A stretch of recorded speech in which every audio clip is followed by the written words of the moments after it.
ठीक है, बैठो। कोई बात नहीं। वैसे आप लोगों की क्लास बाद में चलेगी, पहले मैं इस वीडियो को कंप्लीट कर लूँ, तब फिर बात करते हैं। आप सुनना, वैसे आप लोग भी सुन सकते हो, कोई प्रतिबंध नहीं है। नमस्कार साथियों, YouTube channel Sanjay Jha speaks में आज फिर आप सभी का स्वागत है। और आज मैं आपको भारत में संवैधानिक संस्थाओं के विकास की अगली कड़ी के रूप में 1857 के बाद की घटनाओं का जिक्र करूंगा आपके सामने। 1853 तक के चार्टर एक्ट को आपने समझ लिया था। आपने ये भी समझ लिया था कि चार्टर एक्ट के बावजूद ईस्ट इंडिया कंपनी की जो करतूतें थी, जो काली करतूतें थी, जो बर्बरता थी भारत के लोगों के प्रति, वो सब बढ़ती गई।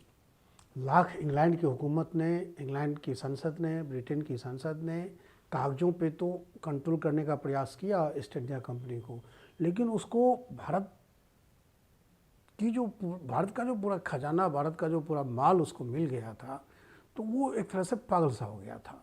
वो दुनिया में वो किसी के कहने में नहीं आ रहा था, और लिहाजा वो अपना जो उसका जो था उल्टा पुल्टा काम वो चलता रहा। और वो जो चलता रहा उसके कारण यहाँ के लोगों में रोष, आक्रोश था, और आक्रोश विद्रोह बनकर फूटा 1857 में। हालांकि इसका परिणाम जो है दुखद रहा। लड़ाई हुई 1857 की जो लड़ाई हुई, उसको हमारे इतिहासकार, भारत के इतिहासकारों ने प्रथम स्वाधीनता संग्राम का नाम दिया। कुछ लोग इसको सिपाही विद्रोह भी कहते हैं, लेकिन हम इसे भारत का प्रथम स्वाधीनता संग्राम ही मानेंगे। और इस प्रथम स्वाधीनता संग्राम में भारत के राजाओं की, भारत के स्वाधीनता सेनानियों की और भारत की सेनाओं की हार हुई। हार क्यों हुई, इसकी क्या वजह थी, ये अलग कहानी है। अंग्रेज़ों ने जो बांटो, डिवाइड एंड रूल, यानी बांटो और राज करो की नीति अपनाई थी, वो सफल रही। हमारे देश के कई राजाओं ने, कई रियासतों ने अंग्रेज़ों का साथ दिया। साथ क्यों दिया, ये भी अलग कहानी है, उसका भी हम कभी जिक्र करेंगे। बहरहाल हम संवैधानिक संस्थाओं के विकास में चलते हैं। जब भारत में अंग्रेज़ों की हार हो गई, भारत में जब स्वाधीनता सेनानियों की हार हो गई, ईस्ट इंडिया कंपनी जीत गई, लेकिन इसके बावजूद ब्रिटिश हुकूमत को लगा कि भारत में कुछ न कुछ गलत हो रहा है और ईस्ट इंडिया कंपनी पर कंट्रोल करना ज़रूरी है। और इसलिए 1858 में लाया गया भारत परिषद अधिनियम, इंडियन काउंसिल एक्ट, जिसको भारत सरकार अधिनियम भी कहते हैं। इस एक्ट के जरिए भारत में ईस्ट इंडिया कंपनी को पूरी तरह से ख़त्म कर दिया गया। ख़त्म इस सेंस में कर दिया गया कि बोर्ड ऑफ डायरेक्टर को भंग कर दिया गया। जो 24 सदस्यीय बोर्ड ऑफ डायरेक्टर थे इनका, ईस्ट इंडिया कंपनी का, उसको ख़त्म कर दिया गया। और उसके बाद, हालांकि बाद में इसकी संख्या कम कर दी गई थी, 18 कर दी गई थी, लेकिन बहरहाल इसको ख़त्म कर दिया गया। और इतना ही नहीं, जो ब्रिटेन में एक British council for control in India, जो नियंत्रण परिषद जो बनाई गई थी ब्रिटिश संसद के द्वारा, उसको भी भंग कर दिया गया। और इन दोनों को भंग करने के बाद ब्रिटिश संसद में एक भारत मंत्री बनाया गया, जिसको भारत सचिव कहा गया। और भारत मंत्री के कार्यों में सहायता के लिए एक 15 सदस्यीय परिषद बनाई गई, काउंसिल बनाई गई। इस 15 सदस्यों में 7 का जो नॉमिनेशन है वो क्राउन ने को करना था, और 8 का नॉमिनेशन जो है वो ईस्ट इंडिया कंपनी के डायरेक्टर्स को करना था। तो ये 15 सदस्यीय जो काउंसिल बनी और जो सचिव बने, इन सबको क्राउन यानी ब्रिटिश संसद के प्रति, ब्रिटिश सरकार के प्रति उत्तरदायित्व बना दिया गया। और भारत में क्या हुआ, तो भारत में जो गवर्नर जनरल हुआ करता था, उस गवर्नर जनरल का नाम बदल दिया गया। उसका नाम कर दिया गया वाइसराय। वाइसराय का ऑक्सफोर्ड डिक्शनरी के अनुसार वाइसराय का मतलब होता है ब्रिटिश क्राउन का प्रतिनिधि, ब्रिटिश सरकार का प्रतिनिधि, इसलिए वो वाइसराय कहलाया। और वाइसराय अपने सभी कार्यों के लिए वो कोई भी कार्य ब्रिटेन में जो भारत सचिव बना था उसकी अनुमति से ही कर सकता था। कि इतने सारे परिवर्तन हुए, ये परिवर्तन ऐसे हैं जो माइलस्टोन कहलाया और जो हमें याद रखनी चाहिए। इससे कई सारे सवाल भी पूछे जाते हैं यूपीएससी वगैरह जीएस में और इतिहास में। बहरहाल इसमें कुछ और बातें की गई और वो क्या था वो ज़रा आप हमको जब आपको मैं बिंदुवार बताऊंगा। ये तो आपने सब समझ ही लिया। हाँ, एक चीज़ और थी, जो पहला भारत सचिव, ये भी याद रखने वाली बात है, उस समय जो नियंत्रण परिषद थी ब्रिटेन में, जो भारत ईस्ट इंडिया कंपनी को कंट्रोल करती थी, उस नियंत्रण परिषद को भंग करने के बाद जो मंत्री बनाया गया और एक 15 सदस्यीय काउंसिल बनाई गई, तो पहले के नियंत्रण परिषद का अध्यक्ष जो था वो चार्ल्स वुड थे। तो चार्ल्स वुड को पहला भारत मंत्री बनाया गया। चार्ल्स वुड ये नियंत्रण परिषद के अध्यक्ष थे जिसको भंग कर दिया गया था, लेकिन इस अध्यक्ष जी को मंत्री बना दिया गया, भारत सचिव बना दिया गया। ठीक, अब इतने तो ये सब बातें तो आप समझ गए।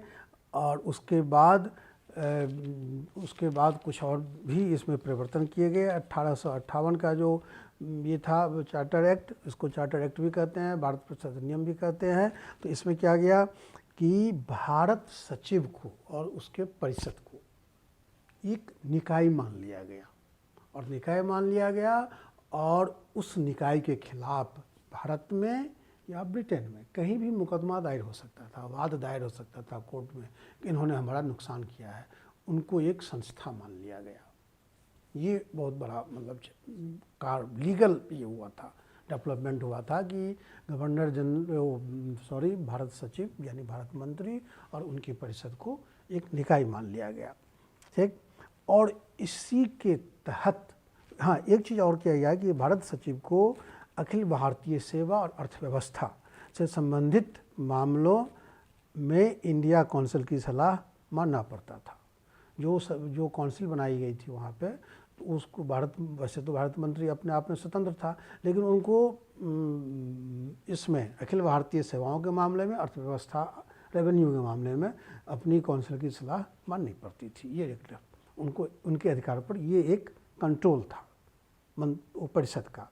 अच्छा, उसके अलावा क्या हुआ कि एक डिक्लेरेशन, महारानी विक्टोरिया ने एक डिक्लेरेशन एक घोषणा पत्र भेजा भारत के लिए।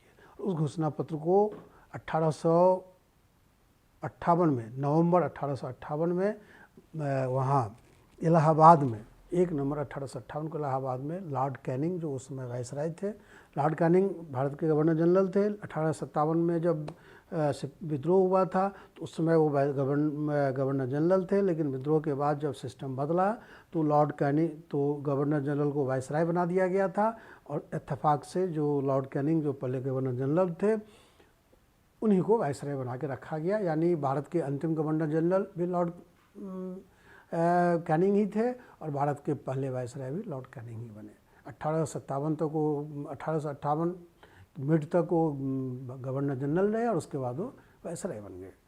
लेकिन हाँ, उसी वायसराय ने उन्होंने ही यानी लॉर्ड कैनिंग ने ही 1 नवंबर 1858 को विक्टोरिया द्वारा भेजे गए घोषणा पत्र को इलाहाबाद के कोर्ट दरबार में पढ़ के सुनाया। और उस घोषणा पत्र में कुछ चीज़ें जो थी वो अच्छी बातें थी। उसका इम्प्लीमेंटेशन कैसे हुआ ये बात की बात है, लेकिन उसकी घोषणा पत्र की सबसे पहली बात ये थी कि पहली बार भारत में मिडिल क्लास के बारे में कहा गया कि उसके 4 अंग थे घोषणा पत्र के। पहला ये था कि भारत में मध्यम वर्ग को शिक्षा का और आगे बढ़ने का अवसर दिया जाएगा। किसका? मध्यम वर्ग के लिए शिक्षा की उन्नति एवं अवसर, नौकरियों में, विभिन्न संस्थाओं में अवसर दिया जाएगा। मिडिल क्लास के लिए पहली बार ऐसा सोचा गया था, क्योंकि गवर्नर जनरल अंग्रेज़ को लग गया था कि भारत में एक मिडिल क्लास का उदय हो रहा है, जो पढ़े लिखे लोग हैं, जो अगर हमने उनको अपने अनुसार ढाल लिया तो हमारा गुण गाएंगे, वरना वो विद्रोह को आगे करेंगे। क्योंकि दुनिया का इतिहास तब तक गवाह था, चाहे आप अमेरिकी क्रांति कर लें, चाहे आप रूसी क्रांति की बात ले लें, फ्रांसीसी क्रांति की बात लें, मध्यम वर्ग ने बड़ी भूमिका निभाई थी सरकार के खिलाफ। तो ब्रिटिश सरकार चाह रही थी कि भारत में जो मध्यम वर्ग अपने सोर्सों से डेवलप हो रहा है उसको हम संरक्षण दे दें, हम उसको डेवलप करें ताकि आगे चलकर वो हमारा गुण गाए। और बाद में कई मामलों में ऐसा हुआ भी। तो इस मध्यम वर्ग पे उसने को ट्रैप करने का प्रयास किया इस घोषणा पत्र के जरिए। घोषणा पत्र का एक और बात ये थी कि सभी धर्मों और प्राचीन परंपराओं को मान्यता दी गई, क्योंकि उनको लग गया था कि भारतीय समाज में दखल करेंगे ज़्यादा तो हमें नुकसान होगा। उसके बाद दूसरी बात ये थी कि इसमें यह कहा गया कि ब्रिटिश हुकूमत जो है अब किसी भी रियासत को नहीं जीतेगी, सबको अभयदान दे दिया गया, यानी आप हमारे लिए काम करो, हमारा गुणगान गाओ, हम आपको संरक्षण देते हैं। और वही हुआ भी, सारे रियासत अंग्रेज़ों के साथ मिल गए और भारत में अंग्रेज़ों के लिए शासन करना आसान हो गया, क्योंकि पहले जो जैसे कि झांसी को जीता गया, जैसे पेशवाओं को जीता गया, जैसे जितने मराठा राज्य थे उनको जीता गया, तो उनसे वो लोग बहुत नाराज़ थे, इसलिए सिपाही विद्रोह 1857 में विद्रोह हुआ था। तो उससे सबक लेते हुए ब्रिटिश हुकूमत ने घोषणा की कि अब हम किसी राजा को नहीं जीतेंगे, कोई डॉक्ट्राइन ऑफ लैप्स यानी अपहरण की नीति हम नहीं करेंगे। तो इससे राजाओं को एक संतुष्टि मिलेगी, चलो अब हम सुरक्षित हैं, ये हुआ। और उसके बाद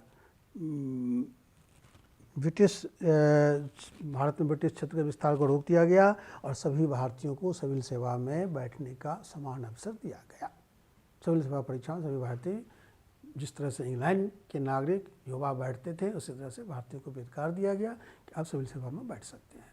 तो ये दोस्तों, ये 1857 आप विक्टोरिया का डिक्लेरेशन जो था, जिसको 1858 में नवंबर में कैनिंग ने इलाहाबाद में पढ़ा था, ये अलग अंग है। 1858 का जो एक्ट आया था वो अलग है। 1858 के एक्ट से आपने समझ ही लिया कि भारत में प्रत्यक्ष रूप से ब्रिटिश शासन कायम हो गया, गवर्नर जनरल वायसराय बन गए, और क्या क्या हुआ, भारत काउंसिल गवर्नर बोर्ड को ख़त्म कर दिया गया, director of board of director को ख़त्म कर दिया गया, बोर्ड ऑफ काउंसिल को ख़त्म कर दिया गया, और भारत मंत्री का उदय हुआ।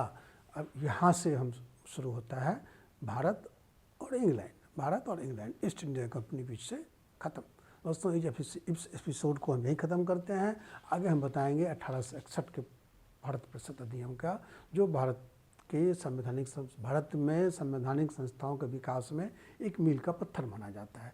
उसके लिए हम अगली कड़ी में आपको विस्तार से बताएंगे। आज के एपिसोड में इतना ही। नमस्कार। अगर आपको अच्छा लग रहा हो ये सीरीज, हमारा कंटेंट जो भी हम बना करके आपके सामने पेश कर रहे हैं, तो दोस्तों आप इसको लाइक ज़रूर कीजिए, सब्सक्राइब भी, हमारे चैनल को सब्सक्राइब भी कीजिए, क्योंकि अभी जो गूगल एनालिटिक की रिपोर्ट है, इसके हिसाब से हमारा जो व्यूअर्स हैं बहुत ज़्यादा है, लोग देखते बहुत ज़्यादा हैं, लेकिन सब्सक्राइबर हमारे कम है।